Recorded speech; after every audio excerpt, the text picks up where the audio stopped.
वाहिगुरु जी का खालसा वाहिगुरु जी की फतेह। भाई साहब जी का तह दिलों धन्यवाद जिन्हों ने आप संतां नूं गुरबाणी दे निर्भोल कीर्तन दे राही मिठी रसना दे राही निहाल कीता। हुण असीं बेनती करांगे भाई साहब भाई गुरप्रताप सिंह गुरुद्वारा मंजी साहिब लाखन माजरा विखे जो कथावाचक की ड्यूटी ते हन। आप संगतां नूं गुरबाणी दी कथा विचारां इतिहासक विचार दे राही निहाल करनगे। वाहिगुरु जी का खालसा वाहिगुरु जी की फतेह। सतनाम श्री वाहिगुरु साहिब जी। डंडौत बंदन अनेक बार सर्व कला समरथ।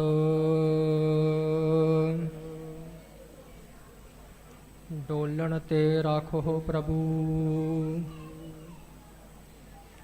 नानक दे कर हथ। लेखै कतह न छूटिया खिन खिन भूलन हार। बगसन हार बगस लै नानक पार उतार।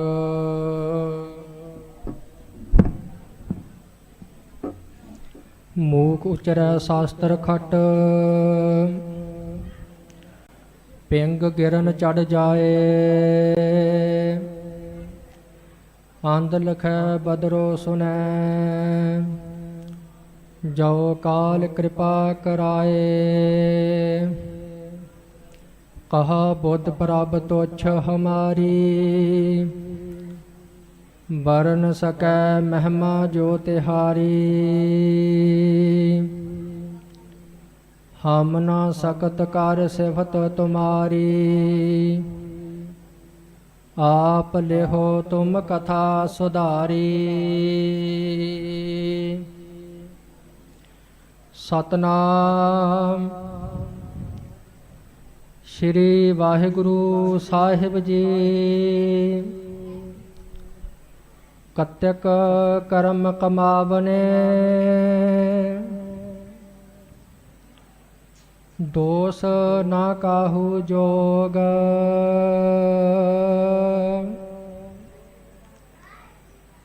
कत्यक कर्म कमावने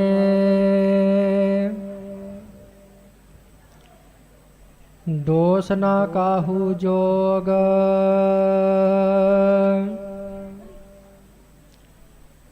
परमेसर ते भुलिया व्यापन सबे रोग।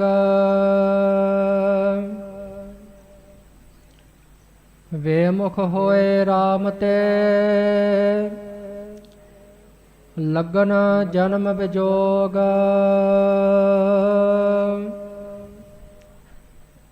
खिन मह कौड़े होए गए जितड़े माया भोग।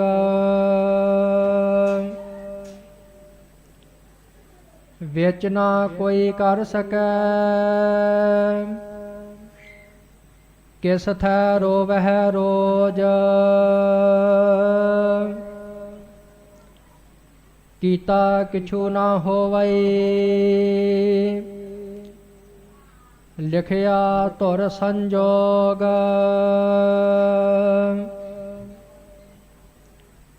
वडभागी मेरा प्रभ मिलै तां उतरह सब वियोग। नानक कौ प्रभ राख लेहे मेरे साहिब बंदी मोच। कत्यक होवै साध संग बिन सह सबे सोच।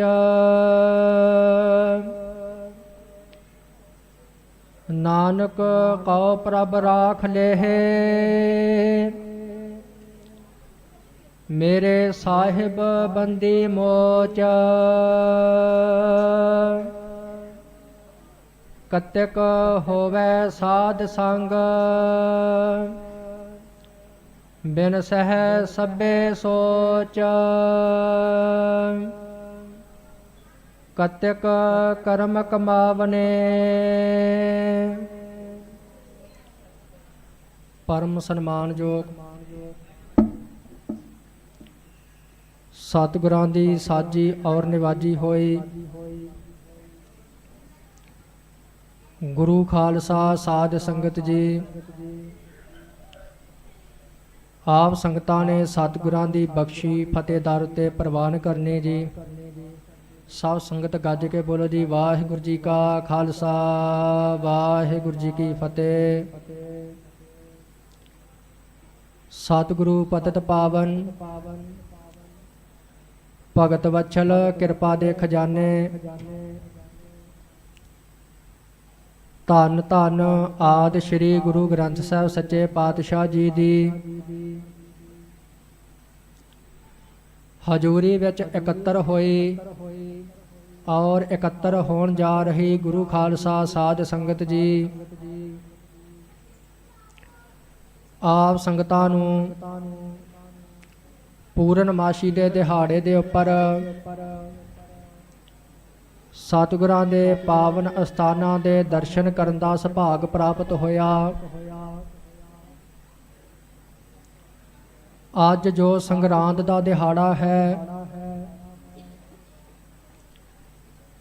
ਅੱਜ ਅੱਸੂ ਮਹੀਨੇ ਦੀ ਸਮਾਪਤੀ ਤੇ ਕੱਤਕ ਦਾ ਮਹੀਨਾ ਆਰੰਭ ਹੋਇਆ ਹੈ। ਧੰਨ ਗੁਰੂ ਅਰਜਨ ਦੇਵ ਸੱਚੇ ਪਾਤਸ਼ਾਹ ਕੱਤਕ ਮਹੀਨੇ ਦੀ ਆਰੰਭਤਾ ਦੇ ਉੱਪਰ ਸਾਨੂੰ ਪਾਵਨ ਉਪਦੇਸ਼ ਬਖਸ਼ਦੇ ਹਨ। ਧੰਨ ਗੁਰੂ ਅਰਜਨ ਦੇਵ ਸੱਚੇ ਪਾਤਸ਼ਾਹ ਅੰਮ੍ਰਿਤਸਰ ਸਾਹਿਬ ਦੀ ਧਰਤੀ ਦੇ ਉੱਪਰ ਸੰਗਤਾਂ ਦਾ ਪਾਰ ਉਤਾਰਾ ਕਰਦੇ ਪਏ ਨੇ। ਇੱਕ ਪੰਡਤ ਨੇ ਆ ਕੇ ਬੇਨਤੀ ਕੀਤੀ, ਇਸੇ ਪ੍ਰਕਾਰ ਦੀਵਾਨ ਸਜਿਆ ਹੋਇਆ ਸੀ। ਸਤਿਗੁਰੂ ਜੀ ਸਿੰਘਾਸਨ ਦੇ ਉੱਪਰ ਬੈਠੇ ਹਨ। ਬੇਨਤੀ ਕਰ ਲੱਗਾ, ਸੱਚੇ ਪਾਤਸ਼ਾਹ ਮੈਂ ਵਿਦਿਆ ਬੜੀ ਪੜ੍ਹੀ ਹੈ, ਪਰ ਮੇਰੇ ਕੋਲੋਂ ਕੋਈ ਕਥਾ ਵਿਚਾਰ ਨਹੀਂ ਸੁਣਦਾ। ਘਰ ਦੇ ਵਿੱਚ ਬਹੁਤ ਜ਼ਿਆਦਾ ਗਰੀਬੀ ਆ ਚੁੱਕੀ ਹੈ। ਆਪ ਕਿਰਪਾ ਕਰੋ, ਆਪ ਦੀਆਂ ਪਾਵਨ ਸੰਗਤਾਂ ਨੂੰ ਮੈਂ ਕਥਾ ਵਿਚਾਰ ਮਹੀਨੇ ਦੀ ਆਰੰਭਤਾ ਤੇ ਸੁਣਾ ਦਿਆ ਕਰਾਂ, ਤਾਂ ਕਿ ਮੈਨੂੰ ਵੀ ਕੁਝ ਧਨ ਪਦਾਰਥ ਪ੍ਰਾਪਤ ਹੋਵੇ ਤੇ ਮੇਰੇ ਘਰ ਦਾ ਗੁਜ਼ਾਰਾ ਚੱਲ ਸਕੇ। ਹਜੂਰ ਨੇ ਦਰ ਤੇ ਆਇਆ ਜਾਣ ਕਰਕੇ ਇਸ ਪੰਡਤ ਨੂੰ ਗੁਰੂ ਘਰ ਦੇ ਵਿੱਚ ਕਥਾ ਵਿਚਾਰ ਸੁਣਾਉਣ ਵਾਸਤੇ ਰੱਖ ਲਿਆ। ਜਦੋਂ ਧਨ ਪਦਾਰਥ ਆਉਣੇ ਸ਼ੁਰੂ ਹੋ ਗਏ, ਮੱਤ ਮਾਰੀ ਗਈ, ਚੇਤ ਦਾ ਮਹੀਨਾ ਆਰੰਭ ਹੋਇਆ, ਪੰਡਤ ਕਥਾ ਸੁਣਾਉਣ ਵਾਸਤੇ ਨਾ ਆਇਆ। ਹਜੂਰ ਨੂੰ ਪਤਾ ਲੱਗਾ, ਬਾਬਾ ਬੁੱਢਾ ਸਾਹਿਬ ਤੇ ਹੋਰ ਆਦਿਕ ਸਿੰਘਾਂ ਨੂੰ ਭੇਜਿਆ ਕਿ ਪੰਡਤ ਜੀ ਨੂੰ ਲੈ ਕੇ ਆਵੋ, ਸੰਗਤਾਂ ਇੰਤਜ਼ਾਰ ਕਰਦੀਆਂ ਪਈਆਂ ਨੇ। ਹੰਕਾਰ ਦਾ ਮਾਰਿਆ ਕਹਿਣ ਲੱਗਾ, ਜੇ ਗੁਰੂ ਸਾਹਿਬ ਆਪ ਸਮਰੱਥ ਹਨ, ਆਪਣੀਆਂ ਸੰਗਤਾਂ ਨੂੰ ਆਪੇ ਕਥਾ ਵਿਚਾਰ ਸੁਣਾ ਲੈਣ। ਇਸ ਮਗਰੋਂ ਬਾਬਾ ਬੁੱਢਾ ਸਾਹਿਬ ਜੀ ਆਏ ਹਨ ਸਤਿਗੁਰਾਂ ਦੇ ਪਾਸ। ਸੰਗਤ ਵਿੱਚ ਖੜੇ ਹੋ ਕੇ ਹੱਥ ਜੋੜ ਕੇ ਬੇਨਤੀ ਕੀਤੀ, ਸੱਚੇ ਪਾਤਸ਼ਾਹ ਆਪ ਨੇ ਕਿਰਪਾ ਕੀਤੀ। ਪਹਿਲੇ 4 ਸਰੂਪਾਂ ਦੇ ਵਿੱਚ ਆਪ ਜੀ ਨੇ ਕਿਰਪਾ ਕਰਕੇ ਸਾਡੇ ਪਾਰ ਉਤਾਰੇ ਦੇ ਵਾਸਤੇ ਗੁਰਬਾਣੀ ਨੂੰ ਉਚਾਰਨ ਕੀਤਾ ਹੈ। ਹੁਣ ਮਹੀਨੇ ਦਾ ਫਲਾ ਭਾਵ ਸੁਣਨ ਵਾਸਤੇ ਅਸੀਂ ਭਲਾ ਇਹਨਾਂ ਪੰਡਤ ਲੋਕਾਂ ਦੇ ਮਗਰ ਤੁਰੇ ਫਿਰਾਂਗੇ। ਦਾਸ ਦੀ ਬੇਨਤੀ ਪ੍ਰਵਾਨ ਕਰੋ, 12 ਮਾਹ ਦੀ ਬਾਣੀ ਦਾ ਉਚਾਰਨ ਕਰੋ। ਹਜੂਰ ਸੱਚੇ ਪਾਤਸ਼ਾਹ ਕਹਿਣ ਲੱਗੇ, ਭਾਈ ਬੁੱਢਾ ਸਾਹਿਬ ਜੀ ਅਸਾਂ ਨੇ ਪਹਿਲੇ ਸਰੂਪ ਦੇ ਵਿੱਚ ਤੁਖਾਰੀ ਰਾਗ ਦੇ ਵਿੱਚ 12 ਮਾਹ ਦੀ ਬਾਣੀ ਦਾ ਉਚਾਰਨ ਕੀਤਾ ਹੈ। ਉਸ ਨੂੰ ਪੜ੍ਹ ਕੇ ਕਥਾ ਵਿਚਾਰ ਨੂੰ ਸਰਵਣ ਕਰਕੇ ਆਪਣੇ ਮਹੀਨੇ ਦਾ ਜਿਵੇਂ ਫਲਾ ਭਾਵ ਮਿਲਦਾ ਹੈ ਉਸੇ ਪ੍ਰਕਾਰ ਮਹੀਨੇ ਨੂੰ ਬਤਾ ਲੈਣਾ। ਫਿਰ ਬੇਨਤੀ ਕੀਤੀ ਸੱਚੇ ਪਾਤਸ਼ਾਹ ਆਪ ਜੀ ਨੇ ਪਹਿਲੇ ਸਰੂਪ ਦੇ ਵਿੱਚ ਬਾਣੀ ਉਚਾਰਨ ਜ਼ਰੂਰ ਕੀਤੀ ਹੈ, ਪਰ 12 ਮਾਹ ਤੁਖਾਰੀ ਰਾਗ ਦੇ ਸਾਨੂੰ ਅਣਜਾਣ ਜੀਵਾਂ ਨੂੰ ਸਮਝ ਨਹੀਂ ਆਉਂਦੇ ਅਰਥ। ਆਪ ਕਿਰਪਾ ਕਰੋ ਸੁਖੈਨ ਰੂਪ ਦੇ ਵਿੱਚ ਸਾਨੂੰ ਬਾਣੀ ਉਚਾਰਨ ਕਰਕੇ 12 ਮਾਹ ਦੀ ਸਾਨੂੰ ਪਾਵਨ ਉਪਦੇਸ਼ ਦੇਣਾ ਕਰੋ। ਸੋ ਸਤਿਗੁਰ ਸੱਚੇ ਪਾਤਸ਼ਾਹ ਜੀ ਨੇ ਭਾਈ ਬੁੱਢਾ ਸਾਹਿਬ ਜੀ ਦੀ ਬੇਨਤੀ ਨੂੰ ਪ੍ਰਵਾਨ ਕਰਦਿਆਂ ਹੋਇਆਂ ਸ੍ਰੀ ਮੰਜੀ ਹਾਲ ਸ੍ਰੀ ਅੰਮ੍ਰਿਤਸਰ ਸਾਹਿਬ ਵਿਖੇ ਜਿਨ੍ਹਾਂ ਸੰਗਤਾਂ ਨੇ ਦਰਸ਼ਨ ਕੀਤੇ ਨੇ ਉਹਨਾਂ ਨੂੰ ਪਤਾ ਹੋਵੇਗਾ, ਉੱਥੇ ਬਾਰ-ਬਾਰ ਇੱਕ ਸੰਗਮਰਮਰ ਦੀ ਪਾਲਕੀ ਸਾਹਿਬ ਬਣੀ ਹੋਈ ਹੈ। ਉਸ ਜਗ੍ਹਾ ਦੇ ਉੱਪਰ ਸਤਿਗੁਰੂ ਜੀ ਨੇ ਮਾਝ ਰਾਗ ਦੇ ਵਿੱਚ 12 ਮਾਹ ਦੀ ਬਾਣੀ ਨੂੰ ਉਚਾਰਨ ਕੀਤਾ। ਨਾਲ ਹੁਕਮ ਕੀਤਾ ਹੈ ਕਿ ਜਿਵੇਂ ਜਿਵੇਂ ਮਹੀਨਾ ਆਵੇਗਾ ਉਸੇ ਪ੍ਰਕਾਰ ਕਥਾ ਵਿਚਾਰ ਕਰਕੇ ਸੰਗਤਾਂ ਮਹੀਨੇ ਦਾ ਫਲਾ ਭਾਵ ਕਮਾ ਸਕਣ। ਸੋ ਅੱਜ ਅੱਸੂ ਮਹੀਨੇ ਦੀ ਸਮਾਪਤੀ ਅਤੇ ਕੱਤਕ ਮਹੀਨਾ ਆਰੰਭ ਹੋਇਆ ਹੈ। ਆਓ ਕੁਝ ਸਮੇਂ ਦੇ ਵਾਸਤੇ ਸਤਿਗੁਰੂ ਜੀ ਕਿਰਪਾ ਕਰਕੇ ਜੋ ਪਾਵਨ ਉਪਦੇਸ਼ ਬਖਸ਼ਦੇ ਹਨ ਇਸ ਨੂੰ ਸਰਵਣ ਕਰਨਾ ਕਰੋ। ਕੱਤਕ ਕਰਮ ਕਮਾਵਨੇ ਦੋਸ ਨਾ ਕਾਹੂ ਜੋਗ। ਹਜੂਰ ਸੱਚੇ ਪਾਤਸ਼ਾਹ ਕਹਿੰਦੇ ਨੇ ਕਿ ਕੱਤਕ ਮਹੀਨੇ ਦੇ ਵਿੱਚ ਜਿਹੜੇ ਜੀਵ ਭਾਵੇਂ ਪੁੰਨਾਂ ਵਾਲੇ ਤੇ ਭਾਵੇਂ ਪਾਪਾਂ ਵਾਲੇ ਕਰਮ ਕਮਾਉਂਦੇ ਨੇ ਉਸੇ ਪ੍ਰਕਾਰ ਉਹਨਾਂ ਨੂੰ ਫਲ ਮਿਲਦਾ ਹੈ। ਚੰਗੇ ਕਰਮ ਕਰਨਗੇ ਚੰਗਾ ਫਲ ਮਿਲੇਗਾ, ਮਾੜੇ ਕਰਮ ਕਰਨਗੇ ਮਾੜੇ ਕਰਮਾਂ ਦਾ ਮਾੜਾ ਫਲ ਮਿਲੇਗਾ। ਸੋ ਇਸ ਪ੍ਰਕਾਰ ਸਤਿਗੁਰੂ ਜੀ ਕਹਿੰਦੇ ਨੇ ਕੱਤਕ ਕਰਮ ਕਮਾਵਨੇ ਦੋਸ ਨਾ ਕਾਹੂ ਜੋਗ। ਇਸ ਵਾਸਤੇ ਭਾਈ ਆਪਣੇ ਕੀਤੇ ਹੋਏ ਕਰਮਾਂ ਦਾ ਦੋਸ਼ ਕਿਸੇ ਨੂੰ ਨਾ ਦਿਓ। ਦੱਦਾ ਦੋਸ ਨਾ ਦੇਉ ਕਿਸੈ ਦੋਸ ਕਰਮਾਂ ਆਪਣਿਆ। ਇਹ ਜਿੰਨੇ ਕਰਮਾਂ ਦੇ ਦੋਸ਼ ਨੇ ਇਹਨਾਂ ਕਰਕੇ ਜੀਵ ਨੂੰ ਫਲ ਪ੍ਰਾਪਤ ਹੁੰਦਾ ਹੈ। ਪਰਮੇਸ਼ਰ ਤੇ ਭੁੱਲਿਆ ਵਿਆਪਨ ਸਭੇ ਰੋਗ। ਹਜੂਰ ਸੱਚੇ ਪਾਤਸ਼ਾਹ ਕਹਿੰਦੇ ਨੇ ਪਰਮੇਸ਼ਰ ਵਾਹਿਗੁਰੂ ਪਰਮ ਈਸਰ ਸਨਾਤਨ ਧਰਮ ਦੇ ਵਿੱਚ 5 ਈਸਰ ਮੰਨੇ ਗਏ ਨੇ। ਭਗਵਾਨ ਗਣੇਸ਼, ਭਗਵਾਨ ਵਿਸ਼ਨੂੰ, ਭਗਵਾਨ ਸ਼ਿਵਜੀ, ਸੂਰਜ ਤੇ ਸ਼ਕਤੀ। ਪਰ ਇਹਨਾਂ ਤੋਂ ਵੱਡਾ ਜੋ ਪਰਮੇਸ਼ਰ ਵਾਹਿਗੁਰੂ ਅਕਾਲ ਪੁਰਖ ਹੈ। ਕਾਲਨ ਕੋ ਕਾਲ ਮਹਾਕਾਲਨ ਕੋ ਕਾਲ ਹੈ। ਐਸਾ ਪਰਮੇਸ਼ਰ ਵਾਹਿਗੁਰੂ, ਉਸ ਪਰਮੇਸ਼ਰ ਵਾਹਿਗੁਰੂ ਦੇ ਭੁੱਲਿਆਂ ਸਤਿਗੁਰੂ ਜੀ ਕਹਿੰਦੇ ਨੇ ਸਾਰੇ ਰੋਗ ਲੱਗ ਜਾਂਦੇ ਨੇ। ਵਿਦਵਾਨਾਂ ਨੇ 3 ਪ੍ਰਕਾਰ ਦੇ ਰੋਗ ਮੰਨੇ ਨੇ। ਇੱਕ ਹੈ ਬੋਲੀ ਦਾ ਰੋਗ, ਗਾਲਾਂ ਕੱਢਣੀਆਂ, ਕਿਸੇ ਨੂੰ ਮਾੜਾ ਬੋਲਣਾ। ਦੂਸਰਾ ਹੈ ਸਰੀਰਕ ਰੋਗ, ਬਿਮਾਰੀਆਂ ਲੱਗ ਜਾਣੀਆਂ। ਤੀਸਰਾ ਹੈ ਮਨ ਦਾ ਰੋਗ, ਮਾਰੇ ਵਕਾਰ ਪੈਦਾ ਹੋ ਜਾਣੇ, ਕਾਮ ਦੇ ਵੱਲ ਸਾਰਾ ਦਿਨ ਧਿਆਨ ਲੱਗਾ ਰਹਿਣਾ। ਸੋ ਇਸ ਪ੍ਰਕਾਰ ਇਹ 3 ਪ੍ਰਕਾਰ ਦੇ ਰੋਗ ਮੰਨੇ ਗਏ ਨੇ। ਹਜੂਰ ਸੱਚੇ ਪਾਤਸ਼ਾਹ ਕਹਿੰਦੇ ਨੇ ਪਰਮੇਸ਼ਰ ਵਾਹਿਗੁਰੂ ਦੇ ਭੁੱਲਿਆਂ ਇਹ ਸਾਰੇ ਰੋਗ ਲੱਗ ਜਾਂਦੇ ਨੇ। ਰੋਗ ਉਹਨਾਂ ਨੂੰ ਲੱਗਦੇ ਨੇ ਜਿਹੜੇ ਪਰਮੇਸ਼ਰ ਵਾਹਿਗੁਰੂ ਤੋਂ ਦੂਰ ਹੋਣ। ਇਸ ਵਾਸਤੇ ਮਾਤਾ ਪਿਤਾ ਦਾ ਫਰਜ਼ ਬਣਦਾ ਹੈ ਕਿ ਆਪਣੇ ਬੱਚਿਆਂ ਨੂੰ ਗੁਰਮਤਿ ਦੇ ਨਾਲ ਜੋੜਨਾ ਕਰਨ। ਰਹਿਤਨਾਮਿਆਂ ਦਾ ਇੱਕ ਬਚਨ ਹੈ, ਸਿੰਘ ਸਿੰਘਣੀ ਮਿਲ ਬਹਿ ਚਰਚਾ ਕਰੇ ਅਪਾਰ, ਭਜਨ ਸਿਖਾਵੇ ਪੁੱਤਰ ਕੋ ਹਰ ਭਜ ਬਾਰੰਬਾਰ। ਸਿੰਘ ਤੇ ਸਿੰਘਣੀ ਭਾਵ ਕੇ ਪਤੀ ਪਤਨੀ ਮਿਲ ਕੇ ਬੈਠਣ, ਆਪਣੇ ਬੱਚਿਆਂ ਨੂੰ ਗੁਰਮਤਿ ਦੀ ਵਿਚਾਰ ਸੁਣਾਉਣ, ਬਾਬਿਆਂ ਦੀਆਂ ਗੁਰੂਆਂ ਦੀਆਂ ਕਹਾਣੀਆਂ ਸੁਣਾਉਣਾ ਕਰਨ। ਹਰ ਭਜ ਬਾਰੰਬਾਰ, ਵਾਰ ਵਾਰ ਵਾਹਿਗੁਰੂ ਦਾ ਸਿਮਰਨ ਨਿਤਨੇਮ ਕਰਨਾ, ਇਸ ਪ੍ਰਕਾਰ ਆਪਣੇ ਬੱਚਿਆਂ ਨੂੰ ਸਿਖਾਉਣਾ ਕਰਨ। ਪਰ ਅੱਜ ਅਸੀਂ ਸਾਰੇ ਸੋਚਦੇ ਹਾਂ ਕਿ ਸਾਡੇ ਘਰ ਦੇ ਵਿੱਚ ਭਾਈ ਤਾਰੂ ਸਿੰਘ, ਭਾਈ ਸਬੇਗ ਸਿੰਘ, ਬਾਬਾ ਸ਼ਾਹਬਾਜ ਸਿੰਘ ਵਰਗਾ ਬੱਚਾ ਪੈਦਾ ਹੋਵੇ। ਜਿੱਥੇ ਭਾਈ ਤਾਰੂ ਸਿੰਘ ਵਰਗਾ ਬੱਚਾ ਲੱਭਿਆ ਜਾਂਦਾ, ਉੱਥੇ ਮਾਤਾ ਪਿਤਾ ਦਾ ਵੀ ਫਰਜ਼ ਬਣਦਾ ਹੈ ਕਿ ਜਿੱਦਾਂ ਦੇ ਮਾਤਾ ਪਿਤਾ ਭਾਈ ਤਾਰੂ ਸਿੰਘ ਦੇ ਸਨ, ਭਾਈ ਸਬੇਗ ਸਿੰਘ ਦੇ, ਭਾਈ ਮਹਿਤਾਬ ਸਿੰਘ ਦੇ ਹਨ, ਉਸੇ ਪ੍ਰਕਾਰ ਬੱਚਿਆਂ ਦੇ ਮਾਤਾ ਪਿਤਾ ਹੋਣ।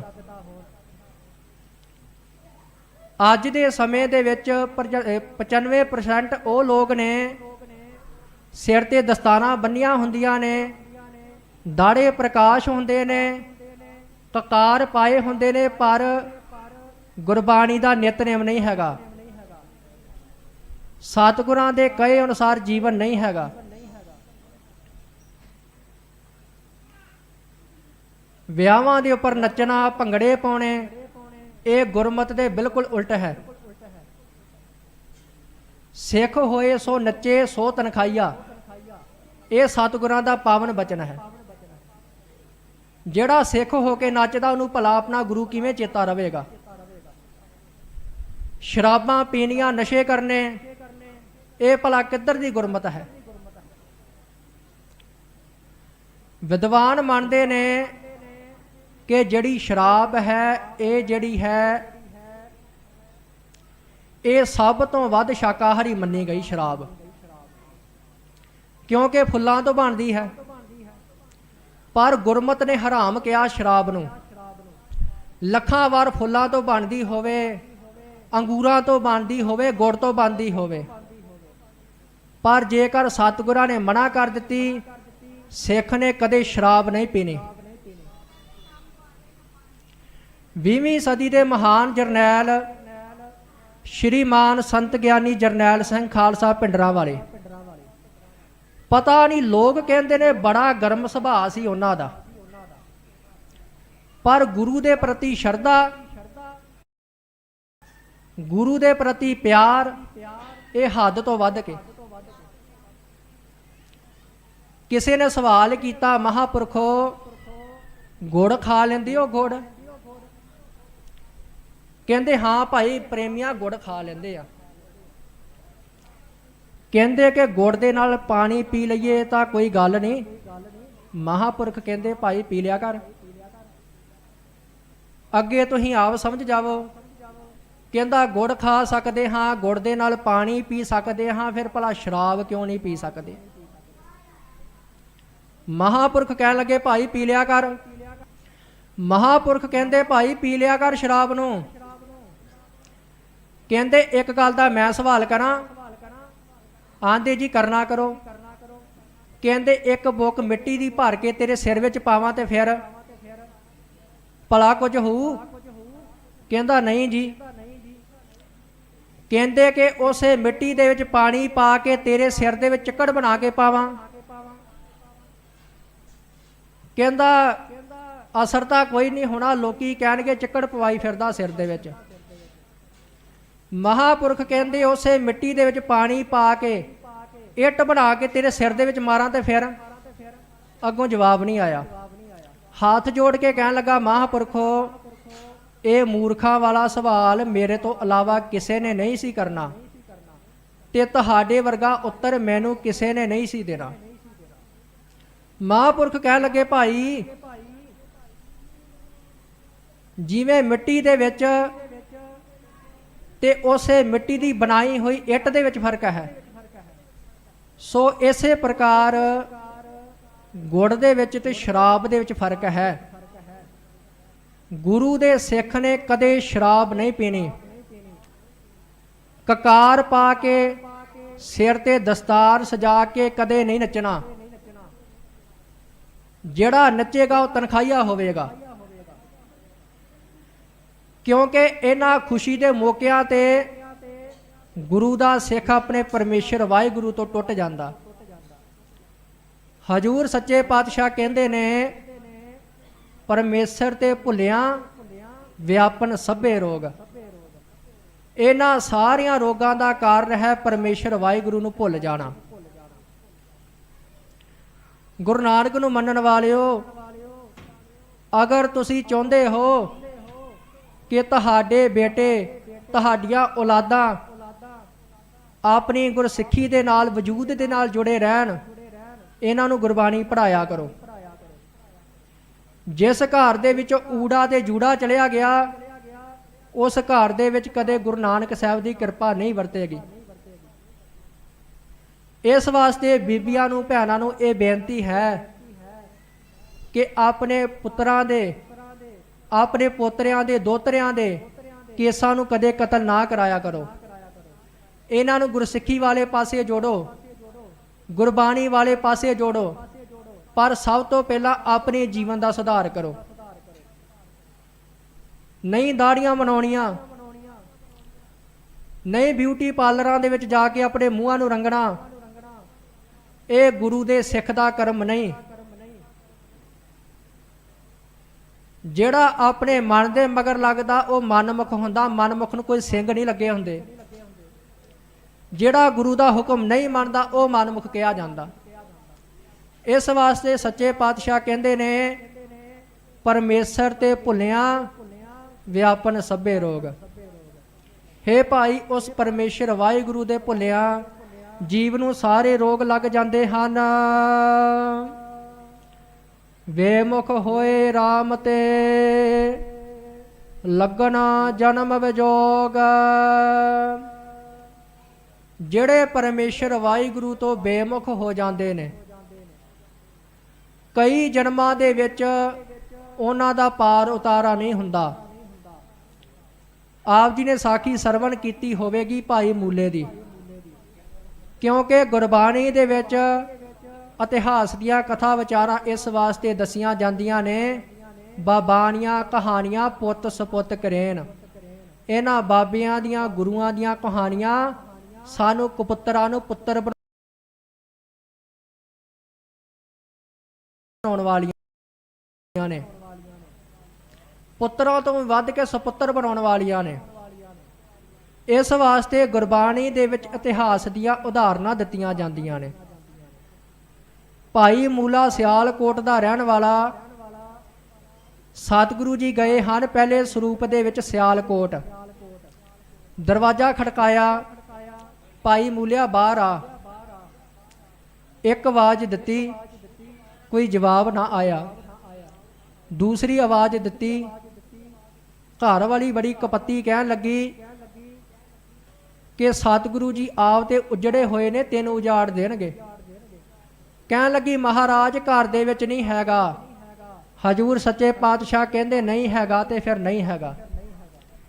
ਘੀਰੇ ਦੇ ਵਿੱਚ ਲੁਕੇ ਹੋਏ ਨੂੰ ਸੱਪ ਨੇ ਡੰਗ ਮਾਰਿਆ, ਚੀਕਾਂ ਮਾਰਨ ਲੱਗਾ। ਅਖੀਰ ਭਾਈ ਮੂਲੇ ਨੂੰ ਲੈ ਕੇ ਆਏ ਨੇ ਸਤਿਗੁਰਾਂ ਦੇ ਪਾਸ। ਹਜੂਰ ਨੂੰ ਬੇਨਤੀ ਕੀਤੀ ਮਹਾਰਾਜ ਬਖਸ਼ ਲਵੋ। ਹਜੂਰ ਕਹਿੰਦੇ ਸਾਡਾ ਵਚਨ ਮੋੜਿਆ, ਸਾਡੇ ਆਏ ਦਾ ਸਤਿਕਾਰ ਨਹੀਂ ਕੀਤਾ। ਹੁਣ 10ਵੇਂ ਸਰੂਪ ਦੇ ਵਿੱਚ ਇਸ ਦਾ ਉਧਾਰ ਕਰਾਂਗੇ। ਸਤਿਗੁਰ ਸੱਚੇ ਪਾਤਸ਼ਾਹ ਜਦੋਂ ਗਏ ਹਨ 10ਵੇਂ ਸਰੂਪ ਦੇ ਵਿੱਚ ਹਜੂਰ ਸਾਹਿਬ, ਉੱਥੇ ਜਿਨ੍ਹਾਂ ਸੰਗਤਾਂ ਨੇ ਦਰਸ਼ਨ ਕੀਤੇ ਨੇ ਉਹਨਾਂ ਨੂੰ ਪਤਾ ਹੋਵੇਗਾ ਉੱਥੇ ਗੁਰਦੁਆਰਾ ਹੈ ਸ਼ਿਕਾਰ ਘਾਟ। ਉਸ ਜਗ੍ਹਾ ਦੇ ਉੱਪਰ ਸਏ ਬਣੇ ਹੋਏ ਮੂਲੇ ਨੂੰ ਸਤਿਗੁਰੂ ਜੀ ਨੇ ਤੀਰ ਦੇ ਨਾਲ ਸ਼ਿਕਾਰ ਕਰਕੇ ਉਸ ਦਾ ਉਧਾਰ ਕੀਤਾ ਸੀ। ਇਸ ਪ੍ਰਕਾਰ ਜਿਹੜੇ ਪਰਮੇਸ਼ਰ ਵਾਹਿਗੁਰੂ ਤੋਂ ਬੇਮੁਖ ਹੋ ਜਾਂਦੇ ਨੇ, ਕਈ ਜੂਨਾਂ ਦੇ ਵਿੱਚ ਉਹਨਾਂ ਨੂੰ ਭਟਕਣਾ ਪੈਂਦਾ ਹੈ, ਉਹਨਾਂ ਦਾ ਉਧਾਰ ਨਹੀਂ ਹੁੰਦਾ। ਖਿਨ ਮਹਿ ਕੌੜੇ ਹੋਏ ਗਏ, ਜਤੜੇ ਮਾਇਆ ਭੋਗ। ਇਸ ਵਾਸਤੇ ਸਤਿਗੁਰੂ ਜੀ ਕਹਿੰਦੇ ਨੇ, ਇਹ ਜਿੰਨੇ ਮਾਇਆ ਦੇ ਭੋਗ ਪਦਾਰਥ ਹਨ, ਸੋਨਾ ਹੈ, ਚਾਂਦੀ ਹੈ, ਪੈਸੇ ਹਨ, ਘਰ ਹੈ, ਮਹਿਲ ਮੁਨਾਰੀਆਂ, ਗੱਡੀਆਂ, ਕਾਰਾਂ ਆਦਿਕ ਖਰੀਦ ਲੈਣੀਆਂ। ਮਹਾਰਾਜ ਕਹਿੰਦੇ ਨੇ ਇਹ ਸਾਰੇ ਭੋਗ ਪਦਾਰਥ ਅੰਤ ਦੇ ਵਕਤ ਜੀਵ ਦੇ ਕੰਮ ਨਹੀਂ ਆਉਂਦੇ। ਇਹ ਸਾਰੇ ਪਦਾਰਥ ਅੰਤ ਦੇ ਵੇਲੇ ਜੀਵ ਵਾਸਤੇ ਕੌੜੇ ਹੋ ਜਾਂਦੇ ਨੇ, ਕੌੜੇ ਹੋ ਜਾਂਦੇ ਨੇ। ਇਸ ਵਾਸਤੇ ਮਿੱਠਾ ਇੱਕੋ ਪਰਮੇਸ਼ਰ ਵਾਹਿਗੁਰੂ ਦਾ ਨਾਮ ਹੈ। ਹੇ ਭਾਈ, ਨਾਮ ਨੂੰ ਜਪਣਾ ਕਰੋ। ਵਡਭਾਗੀ ਮੇਰਾ ਪ੍ਰਭ ਮਿਲੈ, ਤਾਂ ਉਤਰਹਿ ਸਭ ਵਿਯੋਗ। ਇਸ ਤੋਂ ਪਹਿਲਾਂ ਸਤਿਗੁਰ ਸੱਚੇ ਪਾਤਸ਼ਾਹ ਆਖਦੇ ਹਨ, ਵਿੱਚ ਨਾ ਕੋਈ ਕਰ ਸਕੈ, ਕਿਸ ਥੈ ਰੋਵਹਿ ਰੋਜ਼। ਜਦੋਂ ਜੀਵ ਇਸ ਸੰਸਾਰ ਨੂੰ ਛੱਡ ਕੇ ਚਲਿਆ ਜਾਵੇਗਾ ਪਰਲੋਕ ਦੇ ਵਿੱਚ, ਉਦੋਂ ਪਰਲੋਕ ਦੇ ਵਿੱਚ ਕਿਸੇ ਨੇ ਤੇਰੇ ਪਾਪਾਂ ਦਾ ਭਾਗੀਦਾਰ ਨਹੀਂ ਬਣਨਾ, ਤੇਰਾ ਵਿਚੋਲਾ ਨਹੀਂ ਬਣਨਾ ਕਿ ਤੈਨੂੰ ਧਰਮਰਾਜ ਦੀ ਮਾਰ ਤੋਂ ਬਚਾ ਲਵੇਗਾ। ਹਜੂਰ ਥਾਂ ਥਾਂ ਦੇ ਉੱਪਰ ਗੁਰਬਾਣੀ ਦੇ ਵਿੱਚ ਇਹ ਦੱਸਦੇ ਹਨ ਕਿ ਅੰਤ ਦੇ ਵਕਤ ਜਿਹੜੇ ਪਾਪ ਕਮਾਉਂਦੇ ਨੇ, ਉਹਨਾਂ ਨੂੰ ਜਮਾਂ ਦੀ ਮਾਰ ਝੱਲਣੀ ਪਵੇਗੀ। ਇਸ ਵਾਸਤੇ ਸਤਿਗੁਰੂ ਜੀ ਕਹਿੰਦੇ ਨੇ, ਉਸ ਧਰਮਰਾਜ ਦੀ ਕਚਹਿਰੀ ਦੇ ਵਿੱਚ ਤੇਰੇ ਪਾਪਾਂ ਦਾ ਕਿਸੇ ਨੇ ਭਾਗੀਦਾਰ ਨਹੀਂ ਬਣਨਾ। ਉਥੇ ਚੱਲ ਕੇ ਤੇਰੀ ਕਿਸੇ ਨੇ ਵਿਚੋਲਗਿਰੀ ਨਹੀਂ ਕਰਨੀ। ਉਦੋਂ ਕਿਸ ਦੇ ਪਾਸ ਜਾ ਕੇ ਰੋਣਾ ਕਰੇਗਾ, ਕੀਤਾ ਕਿਛੂ ਨਾ ਹੋਵਈ, ਲਿਖਿਆ ਧੁਰ ਸੰਜੋਗ। ਇਸ ਵਾਸਤੇ ਕਿਸੇ ਦਾ ਕੀਤਾ ਹੋਇਆ ਕੁਝ ਨਹੀਂ ਹੁੰਦਾ। ਜੀਵ ਯਤਨ ਕਰਦਾ ਹੈ ਕਿ ਆ ਯਤਨ ਕਰਨ ਦੇ ਨਾਲ ਮੈਨੂੰ ਪਦਾਰਥ ਪ੍ਰਾਪਤ ਹੋ ਜਾਣਗੇ। ਇਸ ਯਤਨ ਨੂੰ ਕਰਨ ਦੇ ਨਾਲ ਹੋ ਸਕਦਾ ਮੇਰੀ ਵਡਿਆਈ ਹੋ ਜਾਵੇਗੀ। ਪਰ ਸਤਿਗੁਰ ਸੱਚੇ ਪਾਤਸ਼ਾਹ ਕਹਿੰਦੇ ਨੇ, ਕੀਤਾ ਕਿਛੂ ਨਾ ਹੋਵਈ, ਲਿਖਿਆ ਧੁਰ ਸੰਜੋਗ। ਜੋ ਧੁਰ ਤੋਂ ਪਰਮੇਸ਼ਰ ਨੇ, ਮੁੱਢ ਤੋਂ ਵਾਹਿਗੁਰੂ ਨੇ ਲਿਖ ਦਿੱਤਾ ਹੈ, ਉਸੇ ਪ੍ਰਕਾਰ ਜੀਵ ਨੂੰ ਭੋਗਣਾ ਪੈਂਦਾ ਹੈ। ਪਰ ਸਤਿਗੁਰਾਂ ਦਾ ਦਰ ਐਸਾ ਹੈ, ਇੱਥੇ ਮੱਥੇ ਦੀਆਂ ਪੁੱਠੀਆਂ ਰੇਖਾ ਵੀ ਸਿੱਧੀਆਂ ਹੋ ਜਾਂਦੀਆਂ ਨੇ। ਦਸਵੇਂ ਪਾਤਸ਼ਾਹ ਦਾ ਦਰਬਾਰ ਸਜਿਆ ਹੋਇਆ। ਇੱਕ ਕਾਜੀ ਨੇ ਆ ਕੇ ਬੇਨਤੀ ਕੀਤੀ, ਮਹਾਰਾਜ ਆਪ ਜੀ ਆਖਦੇ ਹੋ ਕਿ ਜੀਵ ਨੂੰ ਉਸੇ ਪ੍ਰਕਾਰ ਫਲ ਭੋਗਣਾ ਪੈਂਦਾ ਹੈ ਜਿਵੇਂ ਉਸਦੇ ਕਰਮ ਲਿਖੇ ਹੋਣ। ਜੇ ਉਸੇ ਪ੍ਰਕਾਰ ਫਲ ਭੋਗਣਾ ਪੈਂਦਾ ਹੈ ਤਾਂ ਫਿਰ ਤੁਹਾਨੂੰ ਮੱਥਾ ਟੇਕੇ ਦਾ ਕੀ ਫਾਇਦਾ। ਹਜੂਰ ਸੱਚੇ ਪਾਤਸ਼ਾਹ ਨੇ ਤੋਸੇ ਖਾਨੇ ਦੇ ਵਿੱਚੋਂ ਇੱਕ ਮੋਹਰ ਮੰਗਵਾਈ, ਸਟੈਂਪ ਕਹਿ ਦਿੰਦੇ ਨਾ, ਮੋਹਰ ਲਾਉਣ ਵਾਲੀ। ਹਜੂਰ ਕਹਿੰਦੇ, ਕਾਜੀ ਸਾਹਿਬ ਆਹ ਮੋਹਰ ਦੇ ਉੱਪਰ ਦੇਖਣਾ ਕਰੋ ਕਿ ਕੀ ਲਿਖਿਆ ਆ। ਕਹਿੰਦਾ, ਮਹਾਰਾਜ ਪੁੱਠੇ ਅੱਖਰ ਲਿਖੇ ਹੋਏ ਨੇ, ਪਤਾ ਨਹੀਂ ਲੱਗਦਾ।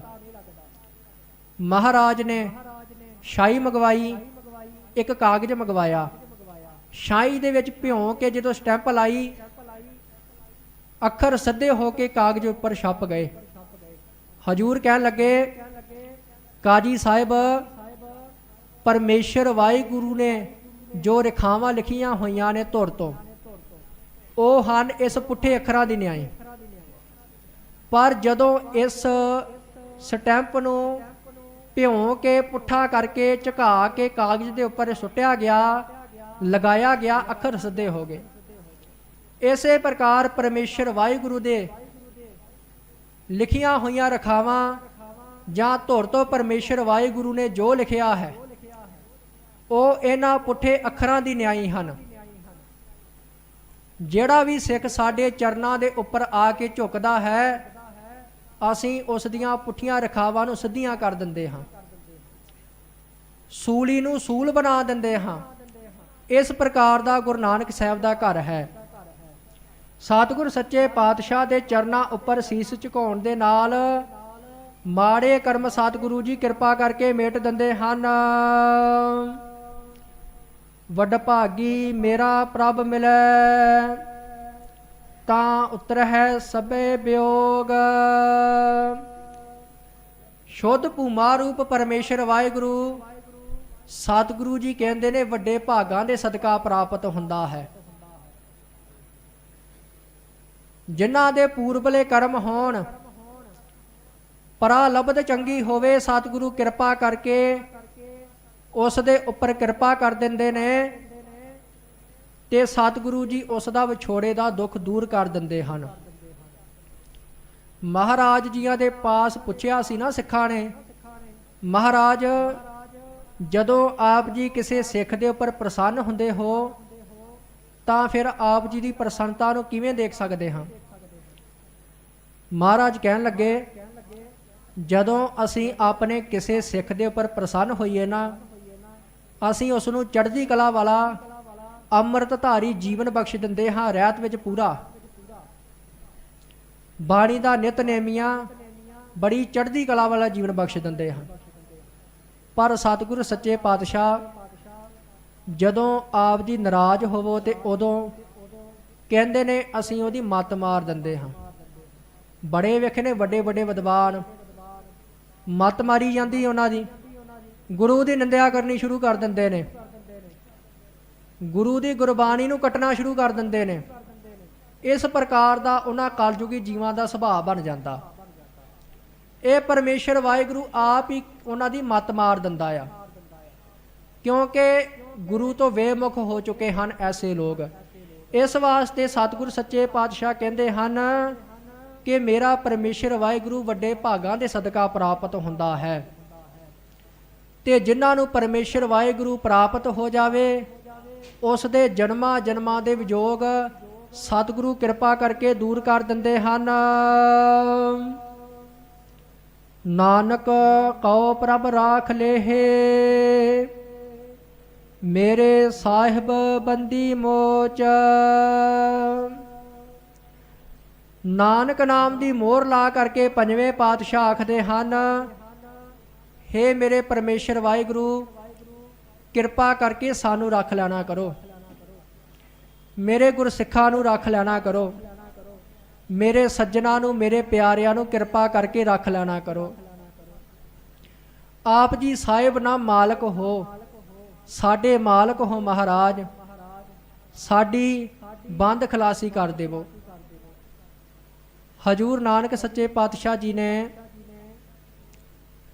ਜਿਵੇਂ ਪਹਿਲੇ ਸਰੂਪ ਦੇ ਵਿੱਚ ਬਾਬਰ ਦੇ ਕੋਲੋਂ ਬਹੁਤ ਸਾਰਿਆਂ ਕੈਦੀਆਂ ਨੂੰ ਰਿਹਾ ਕਰਵਾ ਦਿੱਤਾ ਸੀ, ਉਹਦੇ ਵਿੱਚ ਐਸੇ ਲੋਕ ਵੀ ਸਨ ਜਿਹੜੇ ਕਿ ਸਤਿਗੁਰੂ ਗੁਰੂ ਨਾਨਕ ਸੱਚੇ ਪਾਤਸ਼ਾਹ ਦਾ ਸਤਿਕਾਰ ਨਹੀਂ ਕਰਦੇ ਸਨ। ਪਰ ਐਮਨਾਬਾਦ ਦੇ ਇਹਨਾਂ ਕੈਦੀਆਂ ਨੂੰ ਸਤਿਗੁਰਾਂ ਨੇ ਕਿਰਪਾ ਕਰਕੇ ਸਾਰਿਆਂ ਨੂੰ ਰਿਹਾ ਕਰਵਾ ਦਿੱਤਾ। ਉਹਨਾਂ ਦੇ ਵਿੱਚ ਪਠਾਨ ਵੀ ਸਨ, ਮੁਸਲਮਾਨ ਵੀ ਸਨ, ਹਿੰਦੂ ਵੀ ਸਨ। ਹਜੂਰ ਕਹਿਣ ਲੱਗੇ, ਬਾਬਰ ਜਾਬਰ ਨਾ ਬਣੀ, ਹਜੂਰ ਕਿਰਪਾ ਕਰੋ ਹਿੰਦੁਸਤਾਨ ਦਾ ਰਾਜ ਪ੍ਰਾਪਤ ਹੋ ਜਾਵੇ। ਮਹਾਰਾਜ ਕਹਿਣ ਲੱਗੇ, ਬਾਬਰ ਜਾਬਰ ਨਾ ਬਣੀ, ਹਿੰਦੁਸਤਾਨ ਦਾ ਰਾਜ ਪ੍ਰਾਪਤ ਹੋਵੇਗਾ, ਇਸ ਤਲਵਾਰ ਨੂੰ ਗੁਰੂ ਘਰ ਦੇ ਵਿਰੁੱਧ ਨਾ ਚੁੱਕੀ। ਪਰ ਜਿੱਦਣ ਸਤਿਗੁਰਾਂ ਦੇ ਬਚਨਾਂ ਦੀ ਉਲੰਘਣਾ ਕੀਤੀ, ਇਹਦੀਆਂ ਔਲਾਦਾਂ ਨੇ ਪੰਜਵੇਂ ਪਾਤਸ਼ਾਹ ਨੂੰ ਸ਼ਹੀਦ ਕੀਤਾ, ਛੇਵੇਂ ਪਾਤਸ਼ਾਹ ਨੇ ਹਥਿਆਰ ਚੱਕੇ। ਫਿਰ ਨੌਵੇਂ ਸਰੂਪ ਦੇ ਵਿੱਚ ਗੁਰੂ ਤੇਗ ਬਹਾਦਰ ਸਾਹਿਬਾਨ ਨੂੰ ਸ਼ਹੀਦ ਕੀਤਾ। 10ਵੇਂ ਸਰੂਪ ਦੇ ਵਿੱਚ ਗੁਰੂ ਗੋਬਿੰਦ ਸਿੰਘ ਮਹਾਰਾਜ ਨੇ ਔਰੰਗਜ਼ੇਬ ਬਾਦਸ਼ਾਹ ਦੇ ਵਿਰੁੱਧ ਤਲਵਾਰ ਚੱਕੀ। ਉਸ ਤੋਂ ਮਗਰੋਂ ਇਹਨਾਂ ਦਾ ਰਾਜ ਭਾਗ ਢੇਂਦੀ ਕਲਾ ਵੱਲ ਚੱਲਿਆ, ਢੇਂਦੀ ਕਲਾ ਵੱਲ।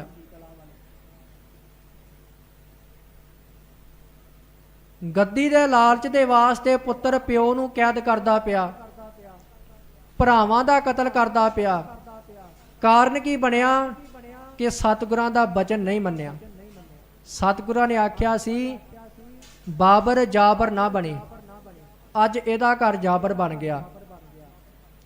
ਇਸੇ ਪ੍ਰਕਾਰ ਸੱਚੇ ਪਾਤਸ਼ਾਹ ਗੁਰੂ ਗੋਬਿੰਦ ਸਿੰਘ ਮਹਾਰਾਜ ਨੇ ਜਿਸ ਵਕਤ ਤਾਰਾ ਆਜਮ ਨੂੰ ਮਾਰ ਕੇ ਬਹਾਦਰ ਸ਼ਾਹ ਨੂੰ ਰਾਜ ਗੱਦੀ ਦਵਾਈ ਹੈ, ਉਸ ਵਕਤ ਸਤਿਗੁਰਾਂ ਨੇ ਹੁਕਮ ਕੀਤਾ ਬਹਾਦਰ ਸ਼ਾਹ ਜਿੰਨੇ ਕੈਦ ਦੇ ਵਿੱਚ ਕੈਦੀ ਨੇ ਇਹਨਾਂ ਸਾਰਿਆਂ ਨੂੰ ਰਿਹਾ ਕਰ ਦੇਣਾ ਕਰ। ਛੇਵੇਂ ਪਾਤਸ਼ਾਹ ਮੀਰੀ ਪੀਰੀ ਦੇ ਮਾਲਕ ਧੰਨ ਗੁਰੂ ਹਰਗੋਬਿੰਦ ਮਹਾਰਾਜ ਸੱਚੇ ਪਾਤਸ਼ਾਹ ਜੀ ਨੇ 5 ਪਿਆਲੇ 5 ਪੀਰ, ਛਠਮ ਪੀਰ ਬੈਠਾ ਗੁਰ ਭਾਰੀ, ਅਰਜਨ ਕਾਇਆ ਪਲਟ ਕੇ ਮੂਰਤ ਹਰ ਗੋਬਿੰਦ ਸਵਾਰੀ। ਐਸੇ ਦੀਨ ਦੁਨੀਆ ਦੇ ਮਾਲਕ ਸਤਿਗੁਰੂ ਗੁਰੂ ਹਰਗੋਬਿੰਦ ਮਹਾਰਾਜ ਸੱਚੇ ਪਾਤਸ਼ਾਹ ਨੇ ਗਵਾਲੀਅਰ ਦੇ ਕਿਲੇ ਦੇ ਵਿੱਚੋਂ 52 ਰਾਜਿਆਂ ਨੂੰ ਰਿਹਾ ਕਰਵਾਇਆ। ਫਿਰ 10ਵੇਂ ਪਾਤਸ਼ਾਹ ਗੁਰੂ ਗੋਬਿੰਦ ਸਿੰਘ ਮਹਾਰਾਜ ਜੋਤੀ ਜੋਤ ਸਮਾਉਣ ਤੋਂ ਮਗਰੋਂ ਪੂਨੇ ਸਤਾਰੇ ਦੇ ਕਿਲੇ ਦੇ ਵਿੱਚੋਂ ਬਾਲਾ ਰਾਓ ਤੇ ਰੁਸਤਮ ਰਾਓ ਨੂੰ ਸਤਿਗੁਰੂ ਜੀ ਨੇ ਰਿਹਾ ਕਰਕੇ ਉਹਨਾਂ ਦੀ ਬੰਦ ਖਲਾਸੀ ਕੀਤੀ। ਐਸੇ ਸਤਿਗੁਰ ਸੱਚੇ ਪਾਤਸ਼ਾਹ ਹਨ ਆਪਣੇ ਗੁਰਸਿੱਖਾਂ ਦੀ ਕੈਦ ਦੇ ਵਿੱਚ ਰੱਖਿਆ ਕਰਦੇ ਨੇ। ਅਥਵਾ ਬੰਦੀ ਮੋਚ, ਬੰਦੀ ਨਾਮ ਹੈ ਬੰਧਨਾਂ ਦਾ।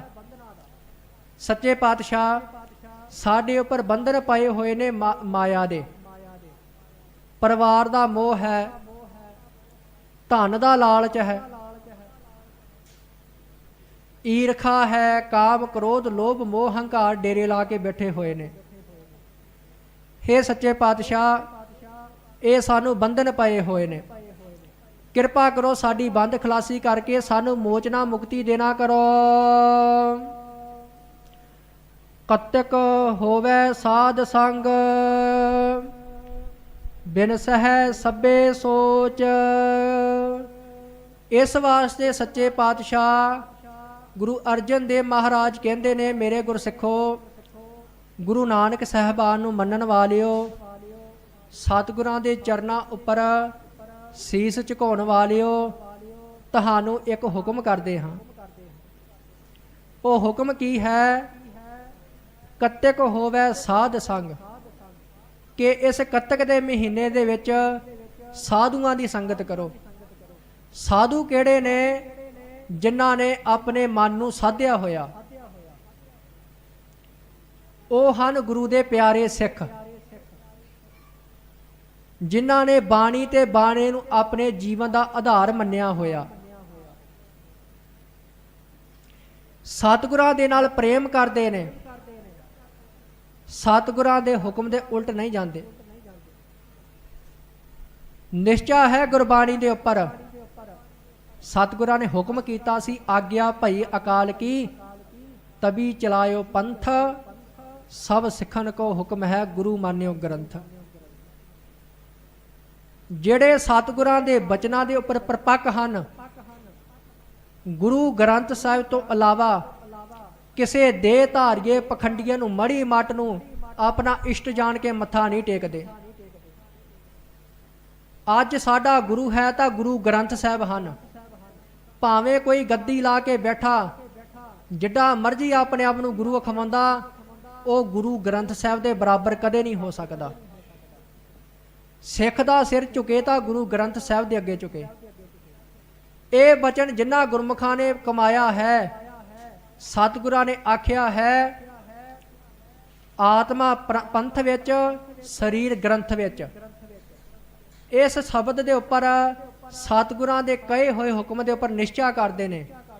ਹਜੂਰ ਕਹਿੰਦੇ ਨੇ ਉਹਨਾਂ ਦਾ ਕੱਤਕ ਦਾ ਮਹੀਨਾ ਸਫਲ ਹੁੰਦਾ ਹੈ। ਇਸ ਵਾਸਤੇ ਸਤਿਗੁਰ ਸੱਚੇ ਪਾਤਸ਼ਾਹ ਕਹਿੰਦੇ ਨੇ ਕੱਤਕ ਹੋਵੇ ਸਾਧ ਸੰਗ, ਬਿਨ ਸਹਿ ਸਭੇ ਸੋਚ। ਜਿਨ੍ਹਾਂ ਦੇ ਉੱਪਰ ਸਤਿਗੁਰ ਸੱਚੇ ਪਾਤਸ਼ਾਹ ਪ੍ਰਸੰਨ ਹੋ ਜਾਣ, ਉਹਨਾਂ ਨੂੰ ਕੱਤਕ ਮਹੀਨੇ ਦੇ ਵਿੱਚ ਸਾਧੂਆਂ ਦੀ ਸੰਗਤ ਪ੍ਰਾਪਤ ਹੁੰਦੀ ਹੈ। ਗੁਰੂ ਸਾਹਿਬਾਨ ਦੇ ਦਰਸ਼ਨ ਪ੍ਰਾਪਤ ਹੁੰਦੇ ਹਨ। ਤੇ ਮਹਾਰਾਜ ਕਹਿੰਦੇ ਨੇ ਉਸ ਦੀਆਂ ਸਾਰੀਆਂ ਸੋਚ ਭਾਵ ਕਿ ਜਿੰਨੀਆਂ ਫਿਕਰਾਂ ਲੱਗੀਆਂ ਹੁੰਦੀਆਂ ਨੇ ਉਹ ਸਾਰੀਆਂ ਹੀ ਬਿਨਸੈ ਨਾਮ ਨਾਸ਼ ਹੋ ਜਾਂਦੀਆਂ ਨੇ। ਇਹ ਉਹਨਾਂ ਦੀਆਂ ਹੁੰਦੀਆਂ ਨੇ ਜਿਹੜੇ ਇੱਥੇ ਹਨ। ਸਤਿਗੁਰ ਸੱਚੇ ਪਾਤਸ਼ਾਹ ਕਹਿੰਦੇ ਨੇ ਉਹਨਾਂ ਦੀਆਂ ਸਾਰੀਆਂ ਫਿਕਰਾਂ ਨਾਸ਼ ਕਰ ਦੇਵਾਂਗੇ। ਪਰ ਅੱਜ ਬੜੇ ਦੁੱਖ ਦੇ ਨਾਲ ਕਹਿਣਾ ਪੈਂਦਾ, ਗੁਰੂ ਦੀ ਹਜ਼ੂਰੀ ਦੇ ਵਿੱਚ ਕਛਹਿਰਾ ਵੀ ਲੰਮਾ ਗੋਡਿਆਂ ਤੀਕ, ਕਿਰਪਾਨ ਵੀ ਉੱਤੋਂ ਦੀ ਵੱਡੀ ਗਾਤਰੇ ਵਾਲੀ, ਪਰ ਰਾਤ ਨੂੰ ਕਿਰਪਾਨ ਲੱਭਦੀ ਨਹੀਂ। ਧੋਖਾ ਗੁਰੂ ਨੂੰ ਦਿੰਦੇ ਪਏ ਆ, ਪਰ ਧੋਖਾ ਆਪਣੇ ਆਪ ਨਾਲ ਹੁੰਦਾ ਪਿਆ। ਵੱਡਾ ਨਾ ਹੋਵੇ ਘਾਟ ਨਾ ਜਾਈ। ਜਿੰਨਾ ਮਰਜੀ ਸਤਿਗੁਰਾਂ ਨੂੰ ਵੱਡਾ ਕਹੀ ਜਾਵੋਗੇ, ਸਾਡੇ ਕਹਿਣ ਦੇ ਨਾਲ ਸਤਿਗੁਰੂ ਜੀ ਵੱਡੇ ਨਹੀਂ ਹੋ ਚੱਲੇ।